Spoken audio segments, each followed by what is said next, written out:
Some have called it the perfect camera, others insane and weird. But for all the features that are working to create a one-of-a-kind shooting experience, there's something holding back the Ronin 4D. And it's not just its uncanny resemblance to a chicken.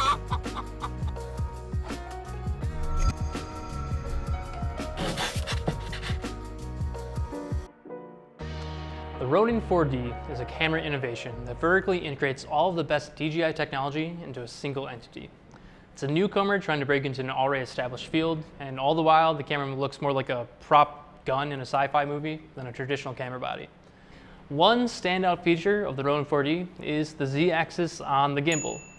When you're in the follow mode, the Z-axis follows that vertical movement of the camera body to make sure it always stays in the center, and does this movement smoothly.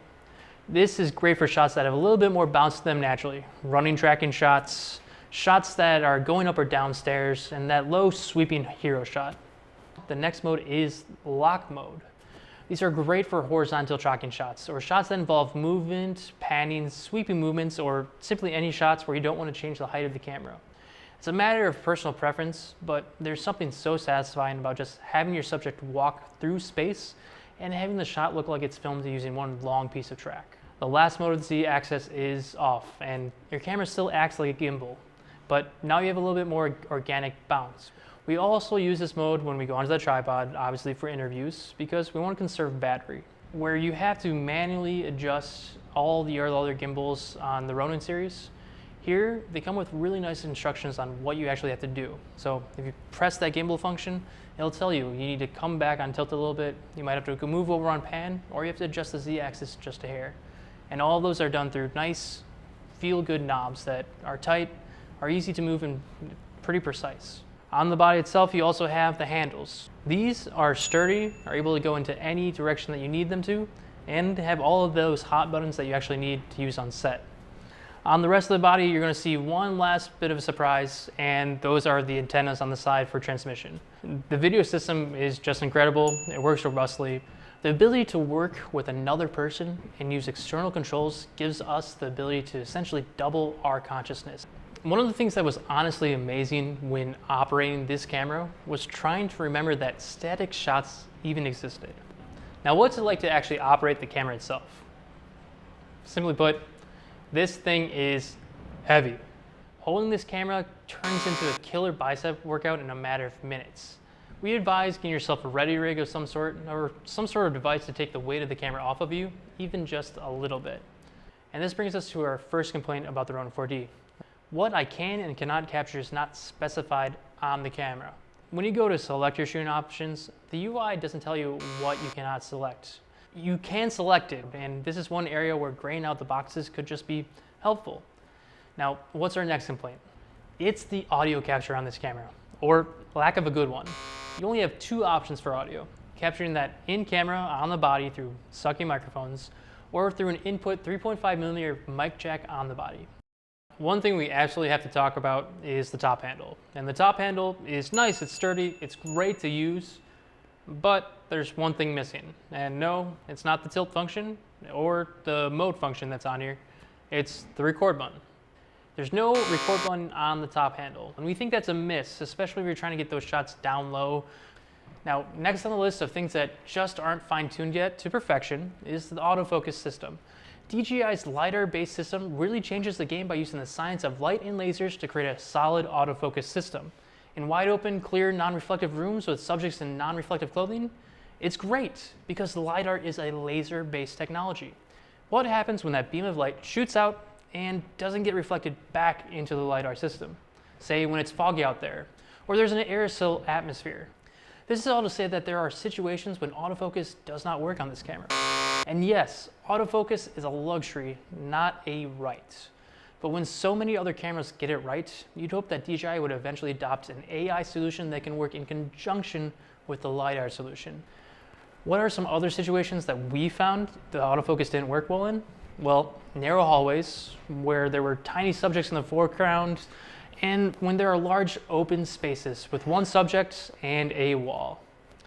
We're really not sure why that last one didn't work, but for some odd reason, the camera just did not want to focus on Kevin. So that's a little bit about what you have to work with, since performance is everything in the big camera showdown. But if you're paying attention, all of those details about lenses and LCD screens and autofocus and a ready rig, well, with a baseline price of $6,800 for just the camera, the Ronin 4D itself seems pretty well priced for a cinema camera. But things get pricey when you realize that some of the accessories are actually essential.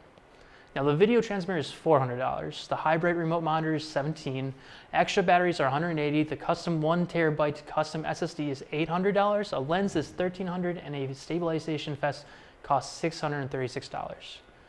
That alone makes the overall price creep up more to $12,000. For the 6K camera with the 24, 35, and 50mm lens, plus the battery, the hand grip, the hybrid monitor, and accessory case, your final price tag is $15,000. For the 8K version, you can tack on another 3 Gs. When you get all the necessary parts together, the Ronin 4D can become a complete cinematography package, but only after making such a huge investment. Price tag shouldn't roll out this camera from contention in the big camera showdown. Heck, we've invested in it, and we have had plenty of reasons to do so. In fact, we love this camera, and we use it as often as we can. The biggest upside of the Ronin 4D is an all-in-one stabilized motion experience.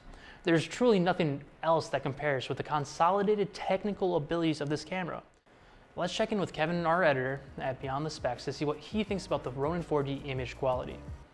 Hey guys, it's Kevin, the post-production specialist at Beyond the Specs. Today, we're going to take a look at the 422 Apple ProRes footage from the DJI Ronin 4D. The Ronin 4D is great to work with in both low light and high light, thanks to its dual native ISO and built-in electronic ND system on the Zenmuse X9 camera. While there's a lot of high quality footage to work with on my end, I've heard a lot from camera operators that the recording codec and frame rate capabilities can be a bit of a hassle on set. Your capture codec and frame rate are determined by the media container you are capturing to. As Nick mentioned, the single audio input for the DJI Ronin 4D does complicate how we manage and sync our audio files. And as an editor, I always prefer 2 options for syncing sound, either a timecode option or a backup scratch audio for waveform syncing.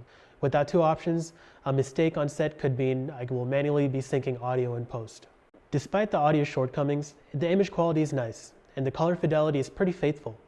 The footage this camera outputs is going to be high quality with plenty of options for color grading in post.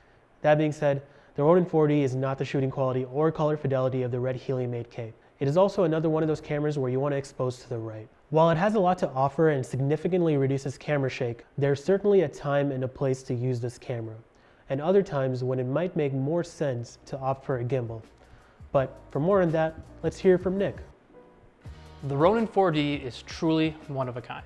It's a great run and gun solution compared to setting up a gimbal and still having to stabilize in post. If we were solo operators, I think we would best spend our money elsewhere before shelling out $12,000 that is needed to buy the Ronin 4D and all the accessories that make it usable on set. We use the DJI Ronin 4D pretty regularly for a wide range of shoot types because this camera's maneuverability and quality are second to none. Who is this camera for? Well, it's for anyone who wants to make that Michael Bay shot or to get that cinematic motion that you're not going to be able to capture anywhere else. It's for everyone who wants to be able to use a dolly on set or a jib arm but doesn't have the time, the crew, or the money to do that. If this is your first camera system, I would probably stay away from it and opt for something that's more robust and more versatile. Ultimately, the Ronin 4D isn't the next Ari, and it's not the next Red yet. It might not be able to even compete with the best of the best cinema cameras. But the Ronin 4D deserves major props for its role as a pioneer, pushing us all to reconsider how we might think about cinema capture. I've loved using it, and as so long as you're not shooting on your own, you will too. Well, that's it for this episode of Big Camera Showdown. We hope you enjoyed going beyond the specs of the DJI Ronin 4D. Please drop any questions in the comments below, and be sure to check out our previous videos to see more beyond the specs. Take care.